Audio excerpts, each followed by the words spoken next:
അപ്പൊ കാലം പറഞ്ഞ കഥ എന്ന് പറഞ്ഞ സിനിമയില് എങ്ങനെയാണ് വരുന്നത്? എന്ത് കഥാപാത്രത്തിലാണ് വരുന്നത്? കാലം പറഞ്ഞ കഥയിൽ ഞാനൊരു ഫിലാന്തറോപ്പിസ്റ്റ് ആണ്. ഓക്കെ.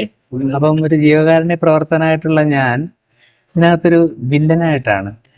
വടിവാൾ സുകുമാരൻ എന്ന കഥാപാത്രത്തെയാണ് ഞാൻ അവതരിപ്പിച്ചത്. നല്ല വെയിറ്റ് ഉള്ള പേരല്ലേ വടിവാൾ സുകുമാരൻ. അപ്പൊ ഈ നായകനെ എല്ലാ തരത്തിലും സപ്പോർട്ട് ചെയ്യുന്ന തരത്തിലാണ് എന്റെ കഥാപാത്രത്തെ. മെയിൻ വില്ലൻ ആയിട്ടാണ്. ഇപ്പൊ ലൈഫിലൊരു ഫിലാന്ത്രോപ്പിസ്റ്റ് എന്ന് പറഞ്ഞു. ഇപ്പൊ കാണുമ്പോ തന്നെ അറിയാം, ഒരു ഭാവമായിട്ടിരിക്കുന്ന ഒരാളാണ്. എപ്പോഴും ചിരിച്ചിട്ട് അങ്ങനെയുള്ള ഒരു പോസിറ്റീവ് ആയിരിക്കുന്ന ആള് സിനിമയിൽ വന്നപ്പോ നെഗറ്റീവായി. എങ്ങനെ ഉണ്ടായിരുന്നു ആ റോള്? എങ്ങനെ ഉണ്ടായിരുന്നു ആ റോള്? ഒരു നന്നായിട്ട് ചെയ്യാൻ കഴിഞ്ഞെന്നാണ് എന്റെ വിശ്വാസം. നമ്മളെല്ലാം ദൈവത്തിന്റെ കരങ്ങളിലൂടെ പ്രവർത്തിക്കുന്നവരല്ലേ. അതുകൊണ്ട് തീർച്ചയായിട്ടും അതും ചെയ്യാൻ ദൈവം നന്നായിട്ട് അനുവദിച്ചു എന്നാണ്. ഈ അജാസിനോടൊപ്പം, സാന്ദ്രയോടൊപ്പം, പിന്നെ കേരളത്തിലെ പ്രമുഖ ജയൻ ചേർത്തല, അരിസ്റ്റോ സുരേഷ്, പിന്നെ ശിവജി ഗുരുവായൂർ, പിന്നെ കൊല്ലം തുളസി, നിഷ സാരംഗി, ഈ രശ്മി അനിൽ തുടങ്ങിയ ഇവരോടൊപ്പം ഒക്കെ അഭിനയിക്കുക എന്ന് പറയുമ്പോൾ ഒരു സന്തോഷം തന്നെ.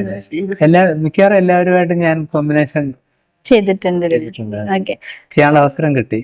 ഇപ്പൊ നേരത്തെ നമ്മൾ അറുമുഖനായിട്ട് സംസാരിച്ചപ്പോ പറഞ്ഞു ഒരു ആശാൻ കോബ്ര രാജേഷും അങ്ങനെ ആശാൻ ശിഷ്യം ബന്ധങ്ങൾ ഉണ്ടായിരുന്നൊക്കെ.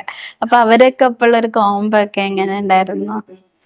നന്നായിട്ട്. കാരണം നമ്മള് അവിടെ ഒരു കഥാപാത്രമായിട്ട് ജീവിക്കുകയാണ് ചെയ്തത്.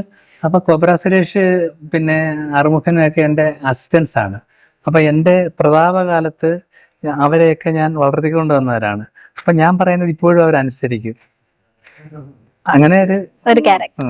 ഇപ്പൊ റിയൽ ലൈഫിൽ നമ്മൾ എന്തെങ്കിലും ഈ ക്യാരക്ടറിലോട്ട് വന്നപ്പോ എടുക്കാൻ പറ്റിയോ?